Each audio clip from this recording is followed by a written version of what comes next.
1. Excel skills test.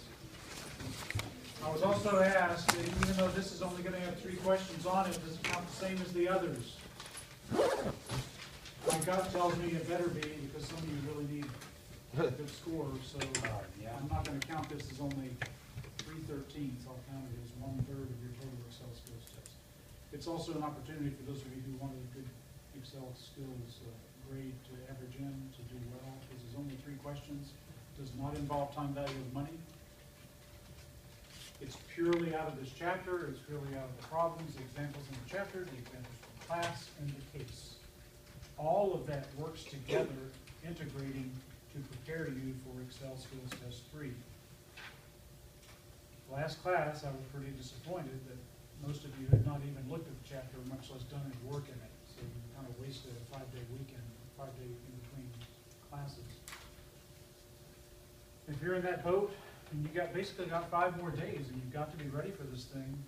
And if you're that far behind, you're going to have to put some time into it. So, if you've done all that and you're finished with the case, as one group is, and you've done all the homework, you've checked all the homework, you know how to do path-dependent sales, and you're able to generate random numbers and histograms already, then you're way ahead of the curve. If you're not able to do that already, then you need to learn that in between now and next time. Haven't had a whole lot of people come by for help, so I'm not sure how to interpret that. If you want help, you can always come by. You guys know that, right? I'm in my office a lot, and the reason I stay in there is in case you guys need help. If you need help, come by. Happy to help you. I've got a computer dedicated to Excel skills tests in there. We'll sit down, we'll open up a spreadsheet, and I'll show you how to do it. Right, Keisha? Right. So, if you need help, I'm there for you. I can't take the Excel skills test for you, but I can make darn sure that you are prepared for it, if you let me. Can you give us like a sheet with practice problems like we did last time and the time before? Sure. I agree. But if you haven't done all the work so far, you haven't done all the practice problems I've given you so far. So, if you want even more, but you haven't done the ones in the chapter, or the examples in the chapter, or the problems in the chapter, and the solutions I posted, you really don't need more problems. You need to catch up. Right? Yeah. But I will happily provide you more practice if you are at that point and you want more practice. No problem. But you've got to do the foundation before you build the house. Otherwise, the house looks really weird. Right? Foundational material, the first thing you do is read. That's like grading for your foundation. Next thing you do is you reread, going through the examples, come to the lecture. Hear the same kind of things in class. Supporting documentation. Next thing you do is you make sure you're really good at foundations before your foundation. Foundation is basically the work in the chapter, the problems, the questions, checking your answers. Very few have done that. So if you haven't done that, you're behind. Then you tackle a case. Only then. The case is like building a house. You gotta have a foundation first. Okay, I'll stop preaching. You will have 3 questions on the Excel skills test. Questions 1 and 2 will involve random number implementation, meaning you will be forecasting sales with the growth rate mean and standard deviation given, where you will estimate cash operating expenses as a % of sales given a normal distribution input. You will be creating a tax rate given a normal distribution input. Or you will be calculating net operating cash flows. Or you will be creating a histogram. Actually, I guarantee the third problem will be using the data analysis tab to create a histogram. If you know how to do that easily, then you will get one of these questions correct. The other 2 depend on your ability to use those random number generators. The RAND probability needs to be placed into the norm.IND normal distribution format. You have to have a mean and standard deviation to do that. I'll provide all the input data.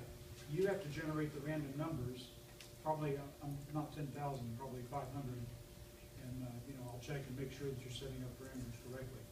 Do not type parameters into the norm.INB equation. Type them into a cell and then refer to the cell. Okay. If you don't do that, if you type them in, I'll count all. Cell reference counts in Excel skills. If you don't have new cell references, come by, I'll be happy to show you. I want to show you, I want you to make 100 on this test. The Excel skills test number 3 usually has either a 100 result or a 0 result, very few in between. Either you know how to do it or you don't. And I'm going through the work. It provides you, all I can do is provide you the opportunity to learn it. You have to do the learning part. But if you have gone through all the stuff I've provided to you, you should be ready to take this Excel skills test. Same can be said about the prior two, but the prior two were a little more complex because we were dealing with time value. And it's just a little more challenging. So, three people in the 2 classes, 1 in here and 2 in the other class, have made hundreds on the Excel skills test so far. If they make 100 on this last piece, that would be a perfect score for the 20% of your grade based on Excel skills. That's normally the case. We usually have somebody who gets it all right.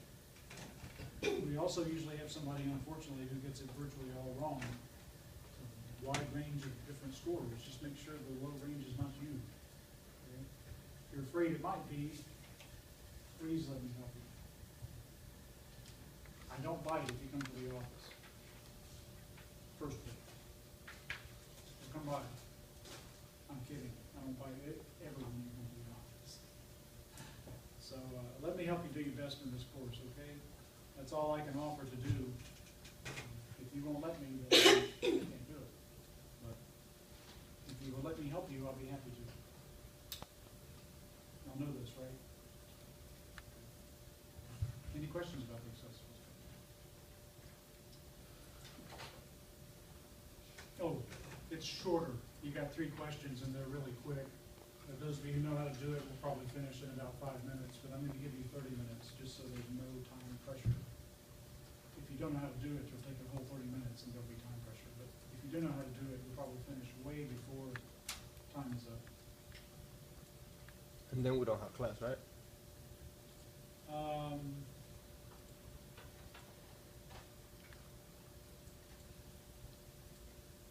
You can take the day off. If you guys want, you can give up Work class in time groups. if you don't have class afterward.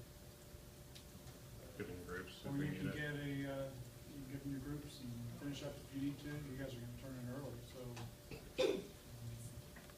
I should probably give you a little introduction to the next chapter, at least. But we'll try to make it a short day, how about that? Anything else? Hey? Anybody else have a question? Peter?